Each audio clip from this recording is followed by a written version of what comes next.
Mapagpalang araw sa inyong lahat.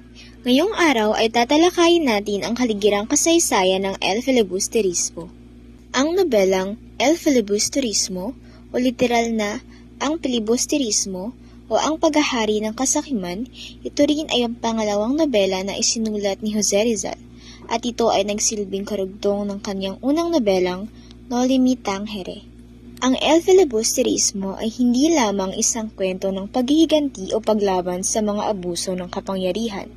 Bagkus ito rin ay naglalaman ng mga aral ukol sa pagmamahal sa bayan, pagkakaisa at paglaban para sa katarungan at kapayapaan. Ang El Filibusterismo ay inialay sa tatlong paring martir na kilala sa bansag na Gomburza na sina Mariana Gomez, Jose Apolonio Burgos at si Jacinto Zamora. Isang nagngangalang Valentin Ventura na isa niyang kaibigan ang nagpahiram ng pera sa kanya upang maipalimbag at mailathala ng maayos ang aklat noong Setyembre 12, 1871. Sinimulan niya ang akda noong Oktubre ng 1887 habang nagpa-practice ng medisina sa Calamba, Laguna at natapos niya ito sa Pransya noong 1891. Ang nasabing nobela ay pampolitika na nagpapadama, nagpapahiwatig at nagpapagising panglalaw sa maalab na hangaring makapagtamo ng tunay na kalayaan at karapatan ng bayan. Narito ang mga karanasan ni Jose Rizal habang isinusulat niya ang nobelang El Filibusterismo batay sa mga sipi ng liham. Lahat ng mga punong panlalawigan at mga arsobispo ay naparoroon sa Gobernador General araw-araw upang ako'y pagsumbong. Ang buong ahente ng Dominico ay sumulat ng sumbong sa mga alkalde na nakita nila akong lihim na nakikipagpulong sa mga babae at lalaki sa itas ng bundok. Totoong ako'y naglalakad sa bundok kumbakang liwayway na kasama ng mga lalaki, babae at bata upang damhin ang kalamigan ng umaga. Ngunit laging may kasamang tenyente ng Gwardiya Sibil na marunong managalog. Inalok ako na salapin ng aking mga kababayan para lisanin ang pulo.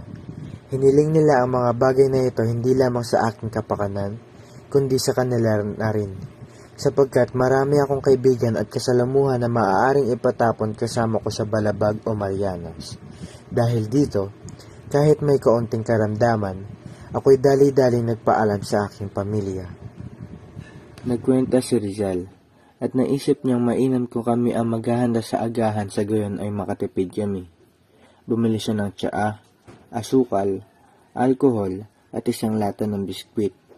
Pagdating sa bahay, binuksan niya ang lata, binilang ang mga biskwit at sa pamamagitan ng paghati-rito para sa 30 araw ay mayroon na kaming biskwit para sa bawat agahan.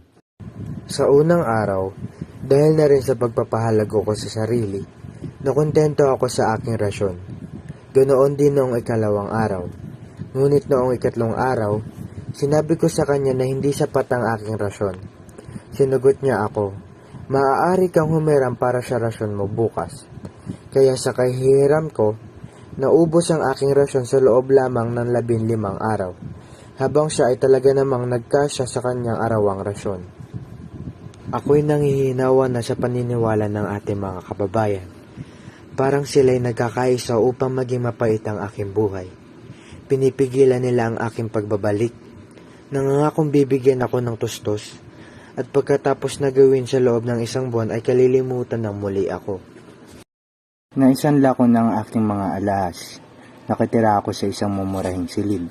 Kumakain ako sa mga pangkaraniwang restaurant upang makatipid at mailathala ko ang aking aklat. Hindi naglaon iyon, ititigil ko kung walang darating sa aking salapi.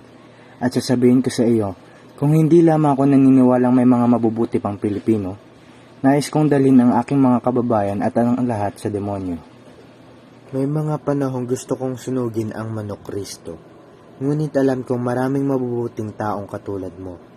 Mabubuting tunay na nagmamahal sa kanilang bayan.